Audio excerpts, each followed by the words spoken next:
सिद्धेभ्यः ओम नमः सिद्धेभ्यः ओम नमः सिद्धेभ्यः सिद्धं शुद्धं पनमीय जिनिंदवरनेमि चंदम कलंकम गुणरयन भूषणुदयं जीवसपरुवनम। बोलो देवादिदेव 1008 श्री श्रेयांसनाथ भगवान की जय। देवादिदेव 1008 श्री नेमिनाथ भगवान की जय। देवादिदेव 1008 श्री बाहुबली भगवान की जय। सिद्धांत चक्रवर्ती आचार्य श्री नेमि चंद्राचार्य महामुनिराज की जय। संत शिरोमणि आचार्य गुरुवर विद्यासागर जी महामुनि राज की जय। विद्याकुल शिरोमणि आचार्य श्री समय सागर जी महामुनि राज की जय। श्रमण शिरोमणि निर्यापक महाश्रम मुनि पुंगव श्री सुधा सागर जी महामुनि राज की जय। समस्त मुनि संघ की जय। गति मार्गना हम पढ़ रहे हैं, और गति मार्गना में जो विषय हमारा चल रहा है, कल के विषय को हम आगे बढ़ाते हैं। और उसमें हमने ये पढ़ा था कि जो मतलब प्रत्येक इंद्रिय का विषय क्षेत्र है वो कितना कितना है, उस विषय में चर्चा कल हम कर रहे थे। तो उसमें दो तीन गाथाओं के माध्यम से जो हमने पढ़ा उसको एक बार शॉर्टकट में बताता हूँ, फिर हम जो है तो आगे चलते हैं। पहले हमने ये पढ़ा, इंद्रिया पांच है, उनमें सर्व शरीर को स्पर्शन इंद्रिय कहते हैं, जिह्वा को रसना, नासिका को घ्राण, नेत्र को चक्षु और कर्ण को श्रोत्र। जो एक इंद्रिय जीव है उनकी सिर्फ स्पर्शन इंद्रिय है, और जो शेष जीव है उनमें एक एक इंद्रिया जो है वो आगे बढ़ानी है। तो द्विइंद्रिय में रसना इंद्रिय बढ़ानी है, तीन इंद्रिय में घ्राण इंद्रिय, चतुर इंद्रिय में चक्षु इंद्रिय और पंचेंद्रिय में श्रोत्र इंद्रिय जो है तो बढ़ानी है। एक इंद्रिय जिनके है वो एक इंद्रिय कहलाते हैं, दो इंद्रिय जिनके वो दो इंद्रिय, ऐसे ही तीन इंद्रिय, चतुर इंद्रिय और पांच पंचेंद्रिय होते हैं। फिर हमने पढ़ा, जो एकेंद्रिय जीव है, एकेंद्रिय जीव के स्पर्शन इंद्रिय का जो विषय क्षेत्र है वो 20 की कृति शब्द आया। कृति मतलब वर्ग, तो 20 की कृति मतलब 400 धनुष्य प्रमाण। द्विइंद्रिय से असंगी पंचेंद्रिय तक को इसमें दुगना दुगना करना है स्पर्शन इंद्रिय का विषय। तो दो इंद्रिय का 800 धनुष्य, तीन इंद्रिय का 1600 धनुष्य, चतुर इंद्रिय का 3200 धनुष्य, असंगी पंचेंद्रियों का 6400 धनुष्य, और स्पर्शन इंद्रिय का विषय क्षेत्र जो है होता है। इतनी इतने क्षेत्र तक स्थित जो स्पर्शन रूप विषय है, उस विषय को वे जीव जानते हैं। रसना इंद्रिय के विषय में बात आई तो उन्होंने शब्द दिया था 8 की कृति। मतलब दो इंद्रिय जीव के रसना इंद्रिय का विषय क्षेत्र कितना होगा, 8 की कृति मतलब 8 का वर्ग मतलब कितना, 64 धनुष प्रमाण। फिर ऊपर जैसे दुगना दुगना किया है वैसे यहाँ रसना इंद्रिय का विषय भी दुगना दुगना करना है। तो तीन इंद्रियों का जो है वो 128 धनुष, चतुर इंद्रिय का 256 धनुष, असंगी पंचेंद्रिय का 512 धनुष, और रसना इंद्रिय के विषयभूत जो है यह सारे विषय होते हैं। तीन इंद्रियों का घ्राणेन्द्रिय का जो है उसके लिए उन्होंने 10 शब्द दिया, 10 की कृति। तो 100 धनुष प्रमाण होता है तीन इंद्रिय जीव के घ्राणेन्द्रिय का विषय। आगे ऊपर जैसा ही दुगना दुगना करना है, तो चतुर इंद्रिय का 200 धनुष, असंगी पंचेंद्रिय का 400 धनुष जो है तो घ्राणेन्द्रिय के विषयभूत क्षेत्र का विषय प्रमाण होता है। फिर चतुर इंद्रिय के नेत्र इंद्रिय का विषय क्षेत्र के लिए स्पष्ट शब्द उन्होंने दिया है 46 कम 3000 योजन, मतलब 2954। और इससे दुगना जो है 5908 योजन जो है वो असंगी पंचेंद्रिय के नेत्र इंद्रिय के विषयभूत का क्षेत्र होता है। यहाँ पर क्या हो गया, असंगी पंचेंद्रिय हुआ। अब असंगी पंचेंद्रिय के श्रोत्रेंद्रिय के विषयभूत क्षेत्र का प्रमाण जो है वो 8000 धनुष्य प्रमाण जो है हमें यहाँ पर समझना है। ठीक है, इस प्रकार से जो विषय क्षेत्र है प्रत्येक का, उस विषय क्षेत्र को हमने समझा। अब स्पर्शन इंद्रिय आदि का विषय क्षेत्र कितना है, तो वो जो है वो अगली गाथा में हमने पढ़ा था कि संगी जो पंचेंद्रिय है उनके स्पर्शन रसना घ्राण इन तीनों इंद्रियों का जो है वो 9 9 योजन विषय क्षेत्र होता है। अगर आप गाथा में देख रहे हो तो ठीक है, मतलब यदि पुस्तक में भी आपके लिखा हुआ है, लेकिन ये विषय क्षेत्र जो है हमको याद होना चाहिए प्रत्येक इंद्रिय का, क्योंकि इसमें कोई ऐसी संख्या नहीं है और विषय कठिन नहीं है। तो आप प्रयास करें, इसको प्रत्येक इंद्रिय का विषय अलग अलग लिख के रखें और उसको याद करने का प्रयास करें, ताकि ये जो प्रत्येक इंद्रिय का विषय है ये जोड़िया लगाव में आता है, रिक्त स्थानों में आता है, सत्य असत्य में आता है। फिर जो शुरुआत के एमसीक्यूज है उसमें भी ये एक एक मार्क के लिए विषय आता है। और ये मार्क्स जो है वो हमारे मतलब थोड़े थोड़े से होते हैं, लेकिन ये बहुत मायने रखते हैं। इसलिए प्रत्येक इंद्रिय का विषय क्षेत्र यदि आप याद रखो, इसको लिख के रख के रोज रिवीजन करो तो याद भी हो जाएगा।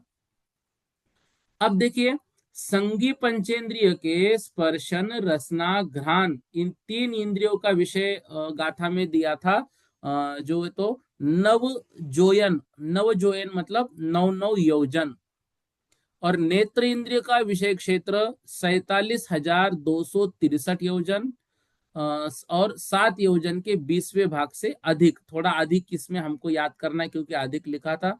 और क्षोत्र इंद्रिय का विषय जो है वो 12 योजन, उसमें स्पष्ट शब्द दिया है ना, 12 योजन, तो वो जो है वो श्रोत्र इंद्रिय का विषय, क्योंकि वो 12 सौदे ऐसा शब्द स्पष्ट आया है 169 नंबर की गाथा में।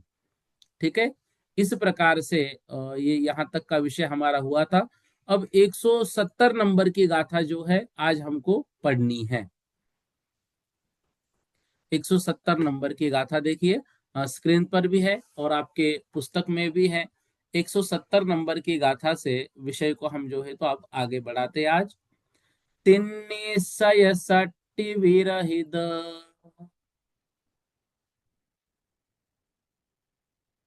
तिन्नी सय सट्टी विरयध,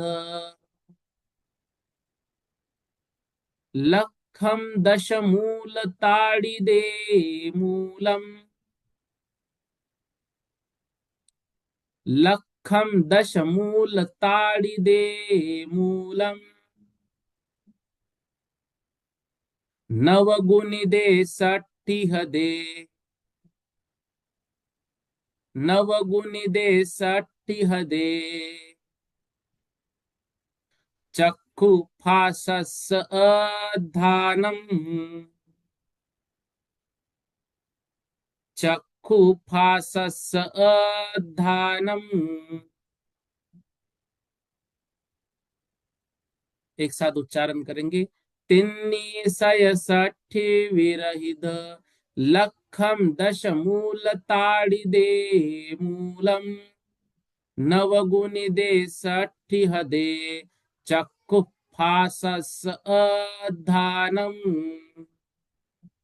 देखिए गाथा का अर्थ, तिन्नी सय 300, सट्ठी मतलब 60, तो 360, फिर विरहिद लखम, तो 360 कम करके, लखम मतलब लाख, विरहित मतलब घटाना, दशमूल ताड़िदे मूलम, फिर जो 1 लाख योजन है तो 360 उसमें से कम कर लिया, तो तिन्नी सय सट्ठी विरहित। विरहित मतलब वहां से हित रहित मतलब कम करना है, तो 360 योजन उसमें से कम करके, लखम मतलब लक्ष्य, तो 1 लाख योजन, 1 लाख योजन, इस प्रकार से पहली संख्या। फिर दूसरा देखो, दश मूल ताड़िदे मूलम, दश मूल, तो जो यहाँ पर क्या करना है हमें, 360 कम 1 लाख योजन जम्बू द्वीप के विषकंभ का वर्ग और उसका 10 गुना करके वर्गमूल, और इससे जो राशि उत्पन्न हो उसमें नव गुनी दे, 9 का गुना, 60 हदे, 60 का भाग, चक्षु, चक्षु इंद्रिय के जो क्षेत्र है उसका उत्कृष्ट क्षेत्र यहाँ पर प्राप्त होता है। और फासस अधानम, और स्पर्श इंद्रिय जो है, स्पर्शन इंद्रिय का इससे आधा होगा। अब यहाँ पर गाथा देखो फिर से, 360, 360 रहित करना है, लखम 1 लाख योजन में से 360 जो है वो कम करना है। फिर 10 हिद, 10 उससे क्या करना है, गुणित करना है, 10 उसमें क्या करना है, गुणित करना है। लेकिन इसका वर्ग करके, 10 का वर्ग करके उसको 10 गुना किया और फिर मूलम, फिर उसका मूल निकाल लिया। अब जो भी वर्गमूल प्राप्त होगा उस वर्गमूल को 9 गुनी दे, 9 से गुना किया और फिर 60 का उसको भाग दिया। तो इतना चक्षु इंद्रिय का जो है तो विषय क्षेत्र यहाँ पर प्राप्त होता है। अब यहाँ पर देखो नीचे, चक्षु इंद्रिय का उत्कृष्ट क्षेत्र कैसे बनता है। एक सूर्य को पूरा जम्बूद्वीप भ्रमण करने में 2 दिन लगते हैं, मतलब 60 मुहूर्त। जम्बूद्वीप का भ्रमण क्षेत्र मतलब जम्बूद्वीप की जो परिधि होगी, ठीक है। अब यहाँ पर 10 गुणित करके उसका परिधि हमको निकालना है। अब इस गाथा को देखो, ये चार्ट जो है थोड़ा सा कठिन जाएगा, लेकिन समझना, सूर्य जो है 112 योजन चौड़ा है, उसमें 180 योजन जो है तो जम्बू द्वीप है और 332 योजन लमन समुद्र में है। तो जब सूर्य श्रावण मास का जो कर्क संक्रांति में अभ्यंतर परिधि में आता है, तब जम्बू द्वीप के अंत से 180 योजन अंदर की ओर वह भ्रमण करता है। तो इस अभ्यंतर परिधि का प्रमाण जो है वह 1 लाख योजन जम्बू द्वीप के व्यास में से दोनों तरफ से 4 क्षेत्र प्रमाण, मतलब यहां पर जो दिया ना 360 योजन घटाने पर, 360 योजन यहां पर जो घटाया तो वो कितना बचेगा, 1 लाख योजन में से 360 योजन घटा दिए तो 99,640 योजन उसका व्यास रहेगा।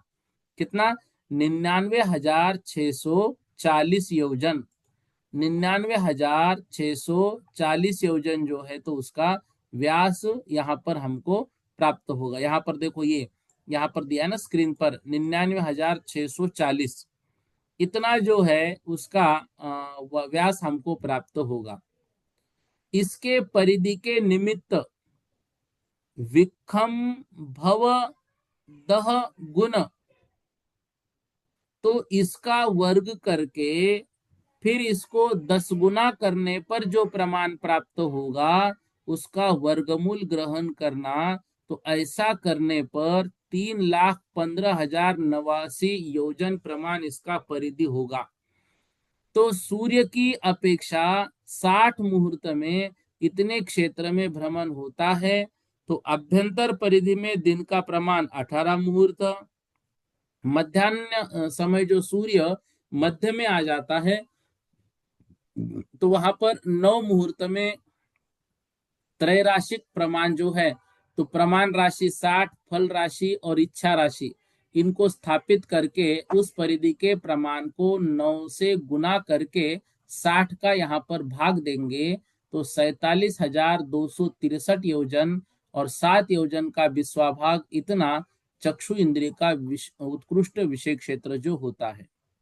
मतलब इतना है, देखो, अयोध्या में रहने वाले जो चक्रवर्ती है वो अभ्यंतर परिधि में स्थित सूर्य को यहाँ से पूर्वोक्त प्रमाण, मतलब जो अभी हमने प्रमाण देखा ना, उसके अनुसार वो देखते हैं। इसलिए चक्षु इंद्रिय का उत्कृष्ट विषय क्षेत्र इतना है। तो ये प्रमाण किसके अनुसार है? चक्षु इंद्रिया इतनी दूर देखती है, वो चक्रवर्ती के अनुसार। जो अयोध्या में चक्रवर्ती विराजमान है, हम कहते हैं ना कि मकर संक्रांति के दिन जो है तो सूर्य में स्थित देवों के जो दर्शन वो करते हैं अकृत्रिम चैत्यालयों के, और फिर जो है तो वहां पर खुशी खुशी वो तिल गुल आदि वो बांटे जाते हैं। देखो, संयोग की बात की ये विषय तब आया जब संक्रांति का माहौल सारी दुनिया में चल रहा है। तो इस अपेक्षा से मतलब बहुत सही समय पर हमारा ये विषय यहाँ पर आया हुआ है।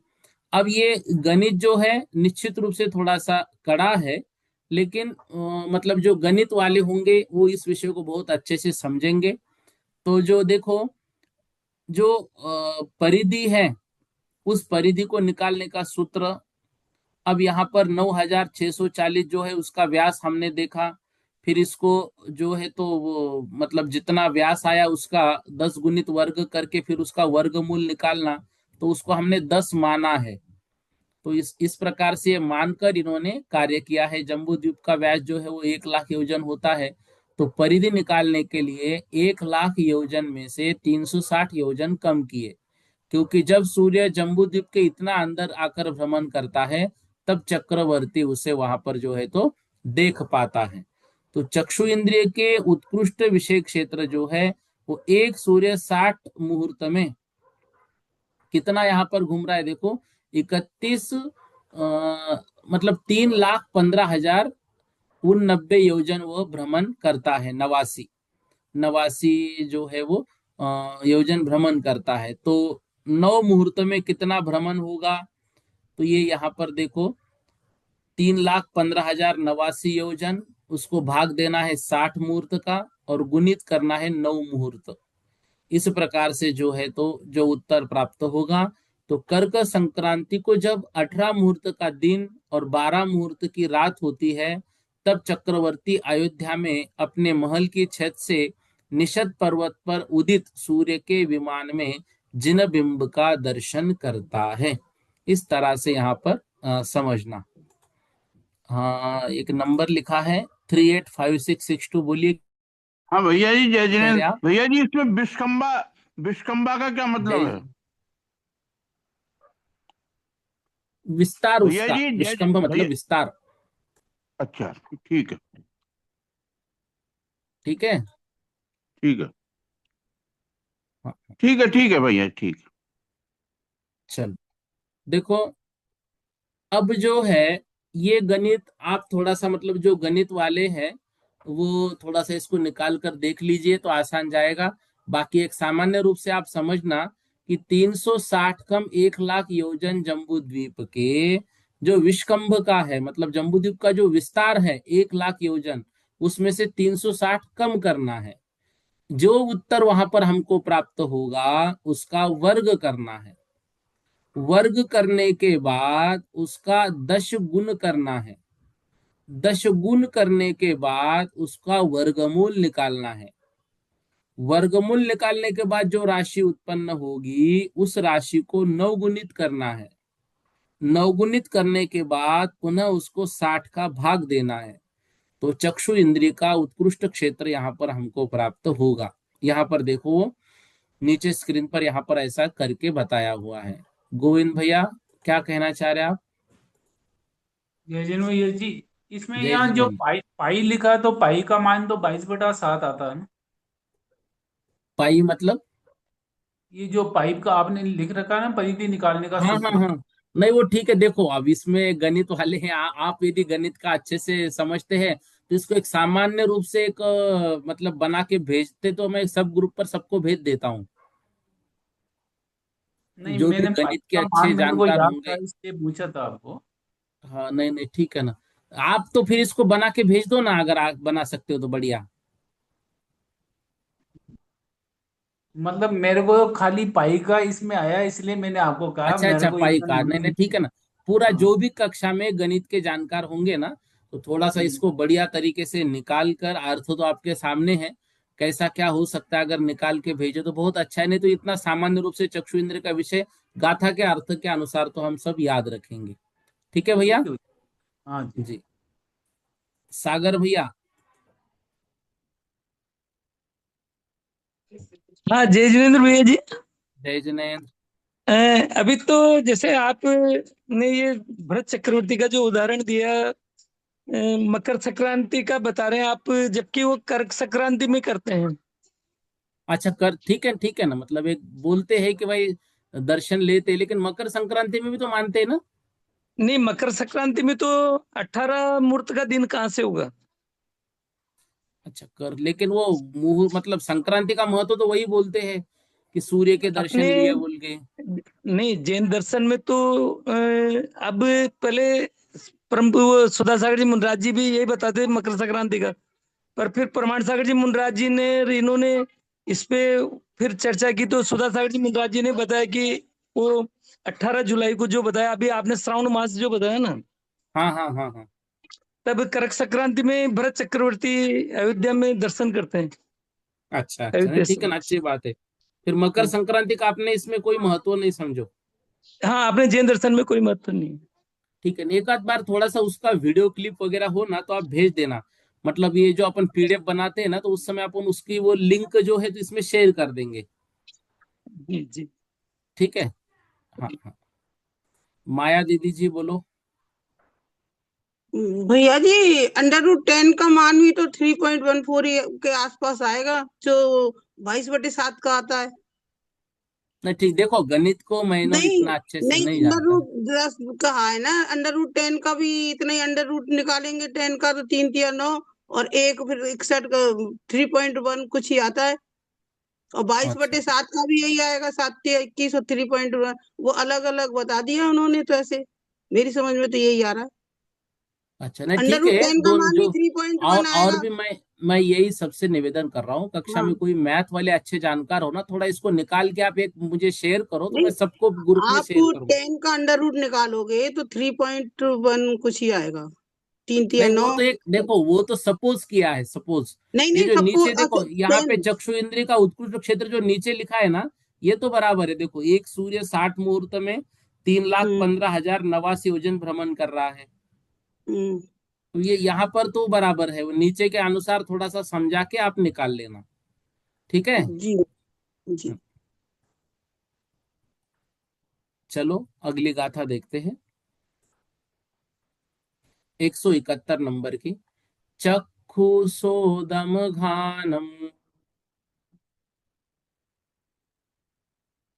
चक्षु सोदम घानम,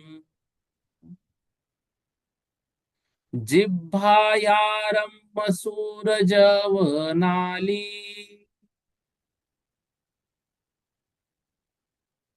जिह्वायारम्भ सूरजवनाली,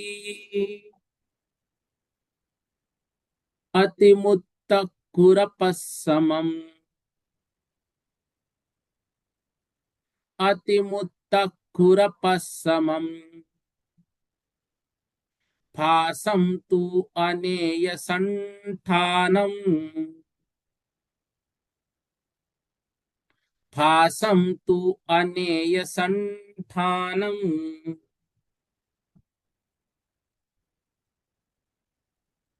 एक साथ बोलेंगे। चक्षुषोदम घानम, जिह्वायारम्मसूरजवनाली, अतिमुत्तकुरपस्समम्, भासं तु अनेयसंठानम्। अब यहाँ पर जो है, प्रत्येक इंद्रिय का आकार कैसे होता है, उस आकार को यहाँ पर बता रहे हैं। चक्षुम मतलब चक्षु इंद्रिय, सोदम मतलब श्रोत्र इंद्रिय, घानम मतलब घ्राणेन्द्रिय, जिह्वा मतलब जिह्वा रसना इंद्रिय, आयारम, आयारम मतलब इनका आकार, चक्षु इंद्रिय का, श्रोत्र इंद्रिय का, घ्राण इंद्रिय का, रसना इंद्रिय का आकार क्रम से मसूर, मसूर, फिर दिया जवनाली, जवनाली, फिर तीसरा दिया अतिमुत्तक, अतिमुत्तक मतलब अतिमुक्तक, ये कदम्ब के फूल को अतिमुत्तक यहाँ पर कहते हैं, ठीक है ना, अतिमुत्तक। फिर खुरप्पम, खुरप्प, खुरप्प मतलब खुरपा, ठीक है, समम मतलब इसके समान। तो चक्षु मतलब चक्षु इंद्रिय का आकार कैसे लेंगे, तो उन्होंने कहा मसूर मतलब मसूर के दाल के आकार का, मसूर की दाल का आकार जैसे होता है ना गोल, वैसे ही चक्षु इंद्रिय का जो है तो आकार होता है, पूर्ण मसूर जो होता है ना उसके दाल के आकार का। फिर श्रोत्र इंद्रिय का आकार जवनाली, जो जवनाली होता है उसके आकार का श्रोत्र इंद्रिय। फिर दिया घ्राणेन्द्रिय, घ्राणेन्द्रिय मतलब अतिमुक्तक मतलब कदम्ब का फूल, उसके समान जो है तो घ्राणेन्द्रिय होती है। रसना इंद्रिय को दिया खुरपे के आकार का, जो जिब्बा है हमारी वो खुरपे के आकार, खुरपे के आकार ऐसा होता है ना जो खेत में काम करते खुरपे से, उसके अनुसार जो है तो रसना इंद्रिय। फिर दिया फासम तु अनेय संठानम, फासन मतलब स्पर्शन इंद्रिय का जो आकार है, अनेय मतलब अनेक संस्थानम अनेक आकार वाला जो है वह होता है। तो स्पर्शन इंद्रिय का जो आकार है वह आकार अनेक प्रकार का होता है, मतलब जैसे जीवों के शरीर का आकार वैसे उनके शरीर का आकार होता है।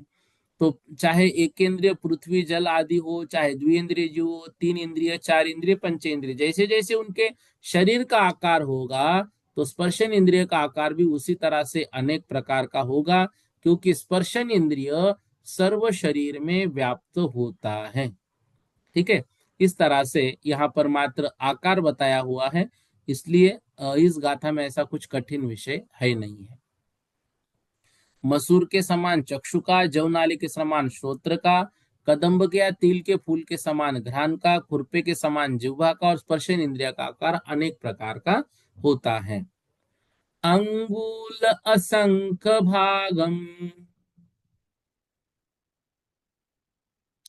अंगुल असंख भागम,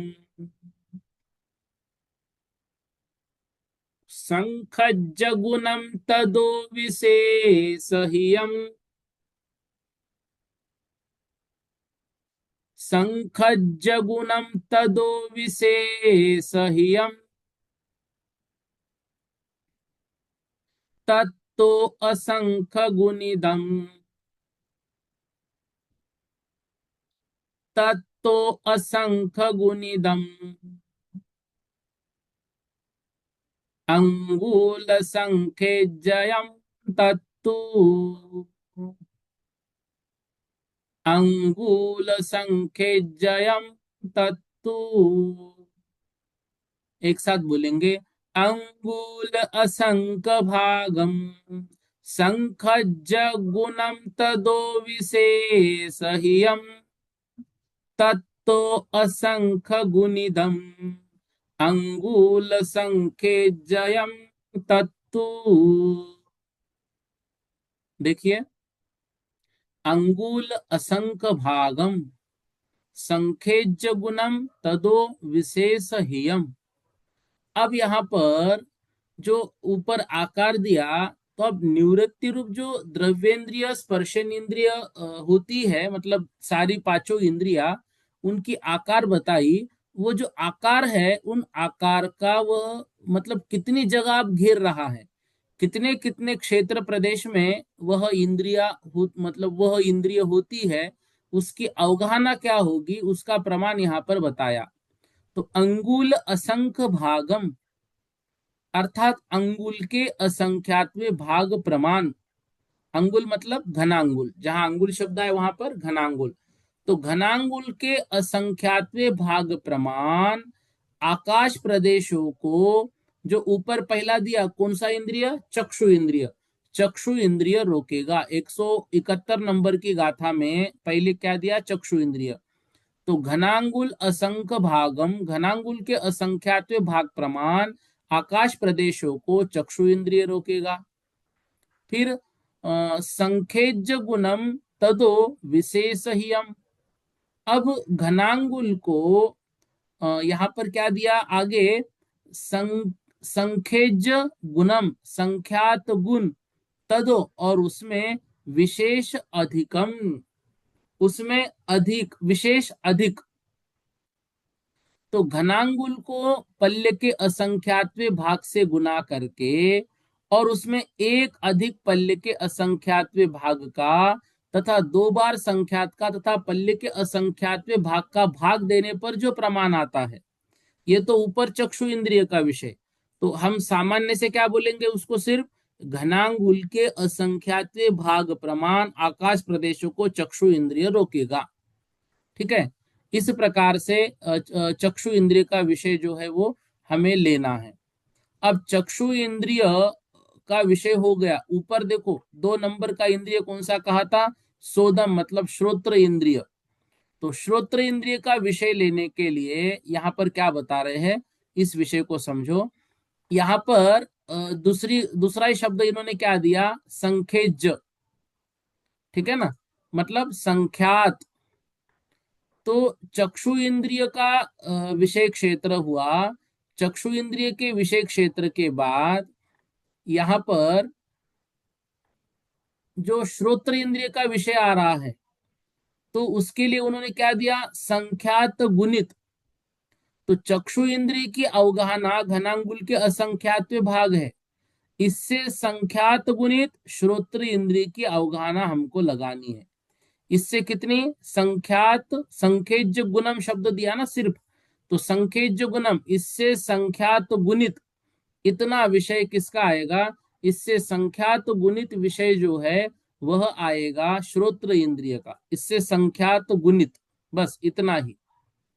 फिर पल्य के असंख्यात्व भाग अधिक, विशेष अधिक दिया है ना, तो पल्य के असंख्यात्व भाग अधिक जो है वो घ्राण इंद्रिय की अवगाहना आएगी। उससे क्या किया, विशेष अहियम, पल्य के असंख्यात्व अधिक वहां पर आएगा तो वो घ्राण इंद्रिय का। तत्तो असंख्य गुणिदम, और ये जो विषय यहाँ पर विशेष अधिक करके आया उसको भी असंख्यात का गुना किया, उतना रसना इंद्रिय की अवगाहना आएगा। उतना क्या होगा, रसना इंद्रिय का अवगाहना क्षेत्र वहां पर प्राप्त होगा।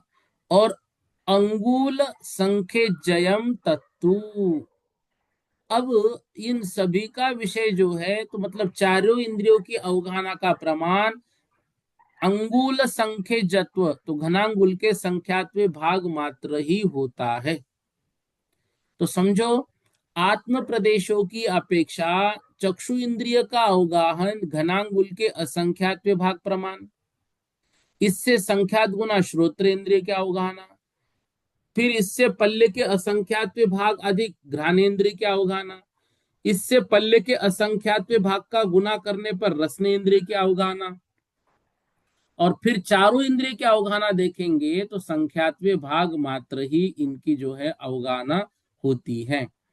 देखो हमने ये पढ़ा था, जो इंद्रियों का आकार है वो आकार अच्छे से याद रखना। अब इंद्रियों के स्थान पर अपने अपने आवरण कर्म के क्षोभक्षम रूप कार्बन पुद्गल स्कंद से युक्त आत्मा के प्रदेशों का आकार बनता है, उसको अभ्यंतर निवृत्ति कहते हैं। तो स्पर्शन इंद्रिय की अभ्यंतर निवृत्ति भी भिन्न भिन्न प्रकार की हुआ करती है, मतलब सभी इंद्रियों की। ठीक है, अब यहाँ पर वो जो आत्म प्रदेश है तो कितने कितने होंगे, तो सामान्य से याद रखना है, आत्म प्रदेशों की अपेक्षा चक्षु इंद्रिय का अवगाहना घनांगुल के असंख्यात विभाग प्रमाण, इससे संख्यात गुना श्रोत्र इंद्रिय, फिर पल्ले के असंख्यात विभाग अधिक घ्राणेन्द्रिय, उससे असंख्यात विभाग गुना करने पर रसना इंद्रिय, और चारों इंद्रियों की जो है अवगाहना घनांगुल के संख्यात विभाग मात्र ही होती है। इस प्रकार से हमें यहाँ पर समझना चाहिए। अब देखो ऊपर जो हमने ये पढ़ा था कि चक्षु इंद्रिय का विषय क्षेत्र, उसमें 360 कम 1 लाख योजन, तो 1,00,000 योजन को 360 से माइनस कर लिया तो कितना आएगा? वो 1,00,000 योजन को 360 से माइनस किया तो 99,640 उत्तर प्राप्त होगा। अब जम्बू द्वीप के विष्कंभ का वर्ग करना है। जम्बू द्वीप का जो विस्तार यहाँ पर आया, तो जम्बू द्वीप का विस्तार तो 1,00,000 योजन है, लेकिन यहाँ पर उन्होंने क्या कहा? 360 को माइनस कर दो।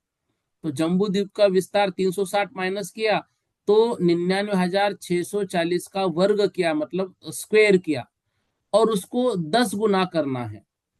तो 10 गुना करना है मतलब 99,640 का जो वर्ग होगा उस वर्ग को 10 गुना करना है, फिर उसका वर्गमूल निकालना है। उसको 99,640 के वर्ग को गुणित 10 और फिर उसका वर्गमूल। इससे जो राशि उत्पन्न होती है वह राशि कितनी होती है? तो वह राशि हमको प्राप्त होती है 3,15,089 योजन। ये आप करके देखना। उसमें 9 गुणित करना है उसको, मतलब 3,15,089 को 9 से गुणित करना है, फिर उसको 60 का भाग देना है। तो फिर उत्तर जो हमको प्राप्त होगा वो होगा 47,263, 60/20।